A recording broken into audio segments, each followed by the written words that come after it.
আইনশৃঙ্খলা বাহিনীকে বৃদ্ধাঙ্গুলি দেখিয়ে ঢাকার রাজপথে প্রকাশ্যে মিছিল করল নিষিদ্ধ ঘোষিত সংগঠন হিজবুত তাহরীর।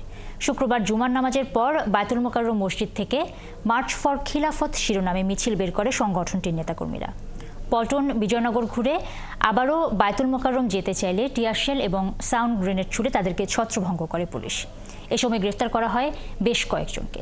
ইশতিয়াক ইমনকে সাথে নিয়ে আরও জানাচ্ছেন মনির মিল্লাত। নিষিদ্ধ ঘোষিত সংগঠন হিজবুত তাহরীরের মার্চ ফর খিলাফত কর্মসূচি নিয়ে অনেকটা কঠোর অবস্থানেই ছিল পুলিশ। ঘোষণা ছিল কোনোভাবেই নিষিদ্ধ এই সংগঠনকে কর্মসূচি পালন করতে দেয়া হবে না। কিন্তু কৌশলী হিজবুত তাহরীরের কর্মীরা শুক্রবার দল বেঁধে জুমার নামাজ পড়ে। মোনাজাত শেষ হতে না হতেই বায়তুল মোকাররমের উত্তর গেটে জড়ো হয়। এ সময় একযোগে স্লোগান দিতে থাকে হিজবুত তাহরীরের কর্মীরা। হাতে গেরুয়া ও কালো রঙে লেখা খেলাফত প্রতিষ্ঠার দাবি, সাথে স্লোগান। বায়তুল মোকাররমের উত্তর গেট থেকে দৈনিক বাংলা মোড় পর্যন্ত পুরো সড়ক ছিল হিজবুত কর্মীদের দখলে।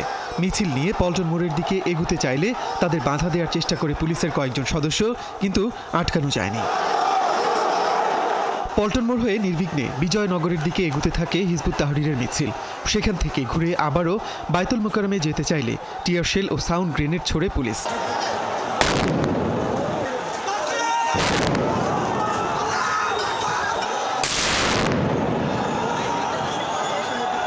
ততক্ষণে নিজেদের শক্তিমত্তার জানান দিয়ে প্রথমবারের মতো প্রায় আধা ঘন্টা প্রকাশ্যে মিছিল করে ফেলেছে নিষিদ্ধ সংগঠনটি।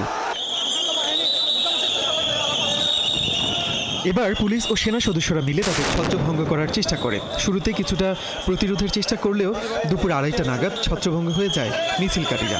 এ সময় বিজয়নগর ও পল্টন এলাকা থেকে বেশ কয়েকজনকে আটক করে আইনশৃঙ্খলা রক্ষাকারী বাহিনী। তারা মিছিল করার চেষ্টা করছিল, আমরা মিছিল করতে দেই নাই, মিছিলের চেষ্টা করছি। আমরা তাদেরকে ডিসপার্স করেছি, আমরা সাউন্ড গ্রেনেড মেরেছি, আমরা গ্যাস গান মারছি। এরপরে মারার পরে তারা ডিসপার্স চলে গেছে।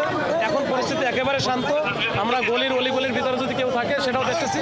2009 সালে নিষিদ্ধ হওয়া হিজবুত তাহরীর 5 আগস্টের পর থেকেই নানাভাবে তাদের উপস্থিতি জানান দিয়ে আসছে।